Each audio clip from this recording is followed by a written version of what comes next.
Assalamualaikum. My name is Dr. Faisal and I am going to perform the abdominal examination. For the purpose of abdominal examination, we have to approach the patient from the right side and we have to take the consent from the patient. The consent should be within the language of the patient. In this case, my patient is Muhammad Hussain and he is Urdu speaking, so I will take the consent in Urdu. अस्सलामुअलैकुम मोहम्मद हुसैन, मेरा नाम doctor Mohammad Faisal है और मैं आपके पेट का मुआयना करना चाहता हूँ। इससे आपके इलाज में हमें मदद मिलेगी। क्या आप मुझे इजाज़त देते हैं? Patient consent is taken here. Now, keep in the mind the steps of abdominal examination. The abdominal examination is basically consists of the four steps: inspection, palpation, and the percussion and auscultation. Mr. Hussain, I am going to examine your abdomen. Mister Hussain, मैंने आपके पेट को मुआयना करना और इसके लिए आपका कपड़ा निकल कर लेना है। क्या आप मुझे इजाज़त देते हैं? Patient answer was yes. So we expose the abdomen first. अब हमने abdomen expose कर दिया, तो अब steps of abdominal examination. The first step is inspection. अब inspection में जो चीज़ आपने माइंड में रखनी है वो ये है कि इसमें हम abdominal shape देखते हैं। इसके बाद हम देखते हैं movement of the abdomen with respiration, and we also see any striae or scar mark present on abdomen. First, we will see the abdominal shape. Why abdominal shape is important? This question is very important here. Abdominal shape is important as it provides an idea about the starvation or the obesity of the person or any other obstruction. If the abdomen is protruded, it gives us an idea that abdomen has some intestinal obstruction or any flatus or some kind of obesity in the patient. Or if it is sunken, it suggests that the patient is starved or malnourished. Uh, Now, the question is that when the abdomen is protruded and when it is sunken. When the abdomen is at the level of ribs or above the level of ribs, it is protruded abdomen, and when it is below the level of ribs, it will be sunken, and in this case, this abdomen is sunken or scaphoid. So, it suggests that the patient is malnourished. Now, another thing you have to remember is that we have to see the movement of abdomen with respiration. If the abdomen moves with respiration, it actually suggests the abdomen and the thorax are okay. Otherwise, it suggests some abnormalities like intestinal obstruction or abdominal distension. In this case, I will see here the my patient abdomen is moving with respiration. For the inspection of the abdomen, you have to see also the shape of umbilicus. If the umbilicus is circular, it suggests a normal. If the umbilicus is horizontal in this way, it actually suggests that there may be some ascites. However, in case of female, if the umbilicus is vertical, it suggests there are the chances of ovarian cyst. Now, for inspection, where we have to stand and what we have to do. For the inspection, we have to stand just above the level of abdomen, and we have to be see it carefully whether there is any scar mark, striae, or the shape of abdomen. We have to see carefully. After that, we have to go at the level of the legs of the patient of the patient from his left side, and we should sit just at the level of the abdomen to see it carefully and note the breathing movement. The abdomen is moving outward with inspiration and inward during expiration, which suggests that it is moving on breathing. After that, we have to see whether there are any striae scar marks. There are no striae scar marks. The striae and scar marks are important as the scar mark give us the idea of previous surgery, and the striae will also give us the idea of the previous pregnancy or the some sort of the weight loss. Here, the patient has no any weight loss or the he's a young boy, so there are no chance of any pregnancy. Now, we are going to discuss the second step, which is palpation. The palpation basically you have to keep in the mind that for the palpation we have to keep in the mind that patient should be in a comfortable situation and there will be a no guarding of the muscle to the abdomen so that palpation should be effective. एक और important बात जो palpation में mind में रखनी है वो ये है कि पाल्पेशन हमेशा अपोजिट साइड से स्टार्ट करेंगे जिस साइड में हम खड़े होते हैं और जो है कंटिन्यूअस करेंगे। For abdominal examination palpation basically दो स्टेप्स पे होती है, एक सुपरफिशियल पाल्पेशन होती है, एक डीप पाल्पेशन होती है। जो सुपरफिशियल पाल्पेशन है इसमें जो है ना आप इसे केयरफुली देखते हैं क्योंकि काफ़ी स्टूडेंट्स इसमें गलती करते हैं कि उन्हें हाथ नहीं लगना आता होता सही। तो बिल्कुल राइट इलियक फोसा से हम स्टार्ट करेंगे और लेफ्ट इलियक फोसा से, sorry, because I am standing on the right side, so I am starting it from opposite to my side now, and we will move upward in this way. Here, the purpose of this palpation is to see whether there is any raised mass at the bulging point in the abdomen. It also gives us idea of any tenderness. Since the patient showed no any grimacing sign, so you should guess there was no tenderness. Now we'll start the deep palpation. Before deep palpation, you have to keep in the mind the two things. One, first you have to ask the patient if he is feeling pain in the abdomen at any side, because we have to perform the deep palpation at that side after performing the deep palpation in the whole abdomen. तो first of all Mohammad Hussain, मुझे ये बताएं आपके पेट में कहीं दर्द है? नहीं। तो इस वक्त इस केस में जो है ना, हुसैन के पेट में कहीं भी दर्द नहीं है। तो जस्ट एस शेप मैनर में जैसे हमने सुपरफिशियल पाल्पेशन की थी वैसे ही डीप पाल्पेशन करेंगे। ये एस शेप मैनर है। अगेन राइट इलियक फोसा से हम स्टार्ट करेंगे। अब डीप पाल्पेशन में माइंड में रखना जो अक्सर स्टूडेंट्स गलती करते हैं वो ये है कि जो है ना, उन्हें डीप पाल्पेशन सही से करनी नहीं आती। अब मेरे हैंड्स को ज़रा गौर से करना है क्योंकि कुछ स्टूडेंट्स यूँ करते हैं, कुछ यूँ करते हैं। ये बेसिकली एक रॉन्ग मेथड है और ये जो है ना वाइवा और रॉस्टरी में आप लोगों को बड़ा नंबर वगैरह मार्क्स होते हैं इसकी वजह। अब डीप पाल्पेशन के लिए सबसे पहले आपने हैंड बिल्कुल हॉरिजॉन्टल रख देना है एब्डोमेन पे। इसके बाद आप स्टार्ट करना। जैसे ये एक्सपायरेशन करेगा इसके एब्डोमेन इनवर्ट जाएगा। मैंने इसके जो है ना एब्डोमेन पे इनवर्ट अपने हैंड ऐसे ऐसे।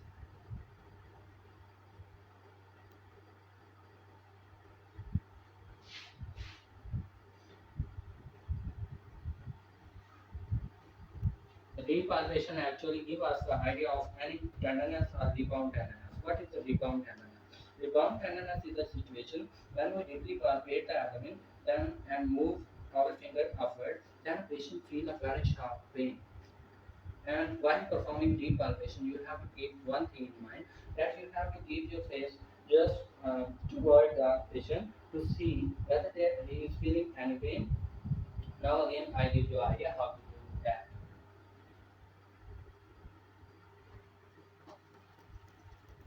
Here the Mr. Hussain is smiling, which suggests that there is no pain he is feeling right now. Now, another thing after the deep palpation is the palpation of viscera. For the purpose of palpation of viscera, we keep in the mind that we can palpate the spleen present just at the left costal margin, liver just present over here, and the urinary bladder present over here.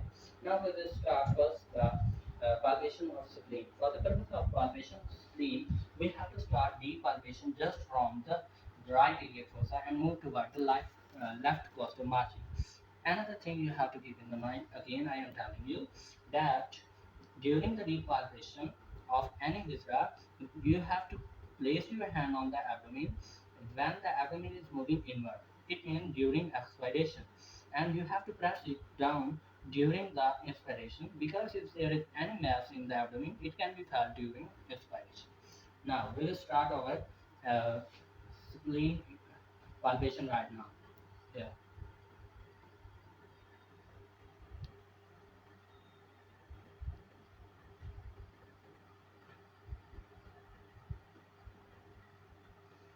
There was no splenomegaly because I don't feel any spleen here.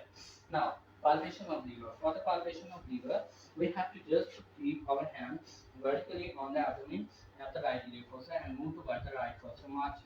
Now, see it carefully. Again, the same situation. When the abdomen moves inward, I place my hand and keep it up till it moves out.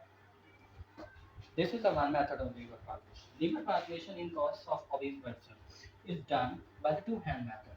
This is done so because of their heavy fats present on their body, so that it gives a clear idea of liver enlargement. Liver enlargement is also done by the two-hand method, placed side by side if the body is very hot. In this way, we have to perform.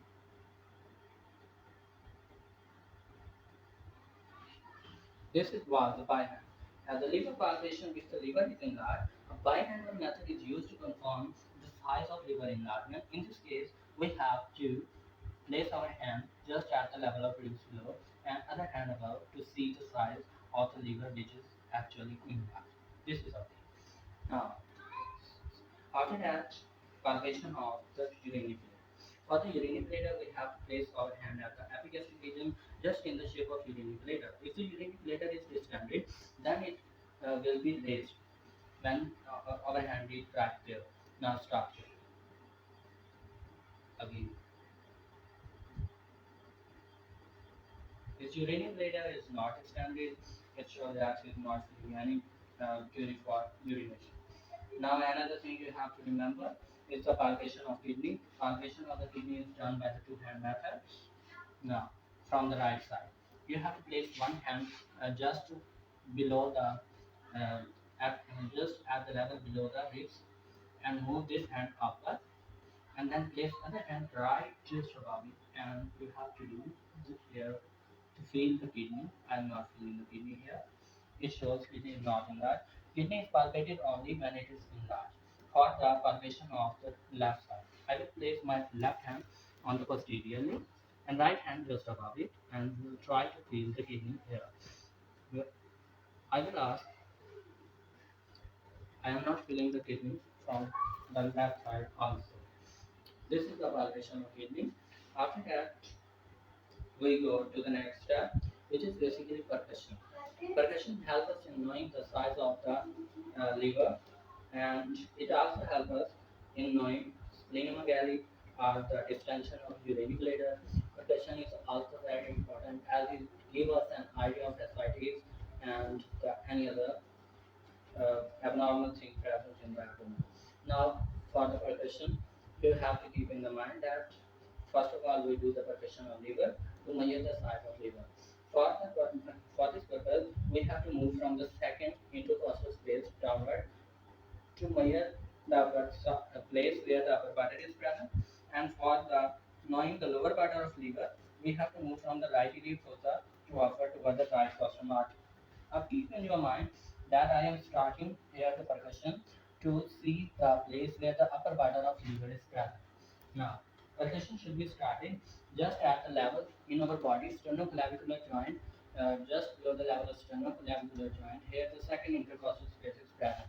I will start my percussion. Now, I am starting the percussion from the second intercostal space. Now, listen the voice carefully. The sound will be resonating. When upper bladder of liver is reached, it will become dull. You have just to listen. The sound become dull here, which suggests that the sound is dull. It shows liver is present here. Also dull. The sound is dull still. Now, for the lower bladder, we will move from here upward.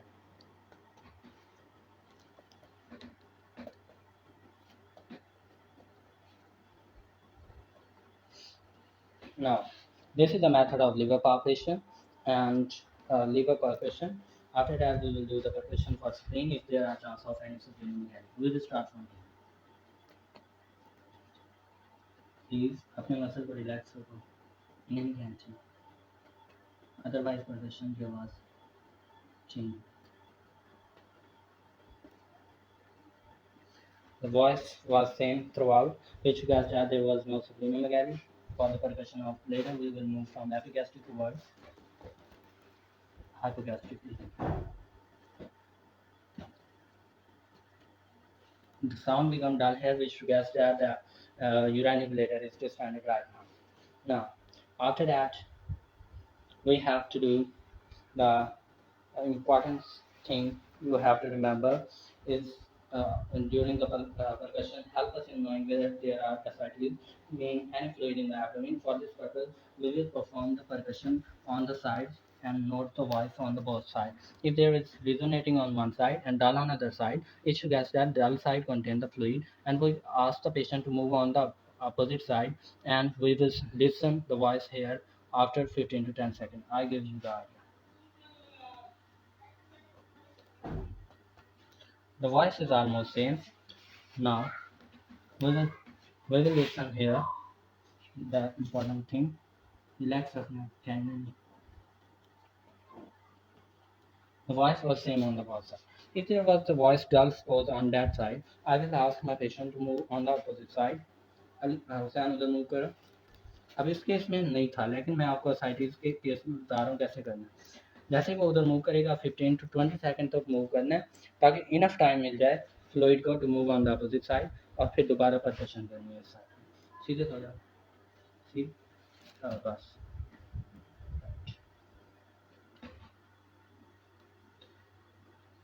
You are noticing here, the voice is again the same as was previous.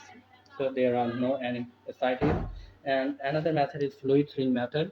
For doing this, for the purpose, you will keep your one hand at your left hand at the left side of the abdomen, and you have to percuss here from the right side. And you will, if the patient is obese, you will ask the patient to place his hand right there, so that there are no chance of transferring the field due to the distance of hand.